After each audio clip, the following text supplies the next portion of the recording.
ওনার বলাগুলো নিয়ে আমরা একদমই আশাবাদী নই, কারণ আমরা আমাদের যেটা প্রয়োজন সেটা হচ্ছে এখন যোগ্য অযোগ্যের লিস্ট। এই লিস্ট ছাড়া আমরা রিভিউতে বাঁচতে পারবো না। এই লিস্টটা ওনারা কোনোভাবেই দিতে চাইছেন না, যেটা টিচারদের ক্ষেত্রে দিয়ে দিয়েছেন। এবার আমাদের ক্ষেত্রে দিতে এত কেন আপত্তি, সেটা আমরা এতক্ষণ ধরে বৈঠকে সেটা আমরা বুঝতেই পারলাম না, এবং ওনারা আমাদের বোঝাতে পারলেন না যে এটা দিতে ওদের কেন আপত্তি। এবার আমাদের মনে হচ্ছে হয়তো ওরা আমাদের বাঁচাতে চাইছেন না, কিন্তু এই লিস্টটা আমাদের বাঁচার জন্য আমাদের প্রয়োজন। সেটা গেল 1 নাম্বার। আর 2 নাম্বার যেটা উনি বললেন, উনি একটা আমাদের এই সাময়িক একটা রিলিফের জন্য একটা অ্যামাউন্ট দেবেন, সেটা হচ্ছে গ্রুপ ডি এর জন্য 20,000, গ্রুপ সি এর জন্য 25,000। এবার আমরা বললাম আমাদের স্যালারি তো ছিল 36,000 টাকা, সেখান থেকে 25,000 করে দিচ্ছে।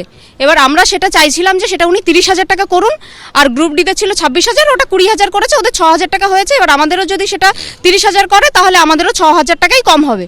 সেটাও ওনারা কিছু মানেননি। আমাদের মানে মূল দুটো দাবি ছিল, দুটো দাবি ওনারা মানেননি।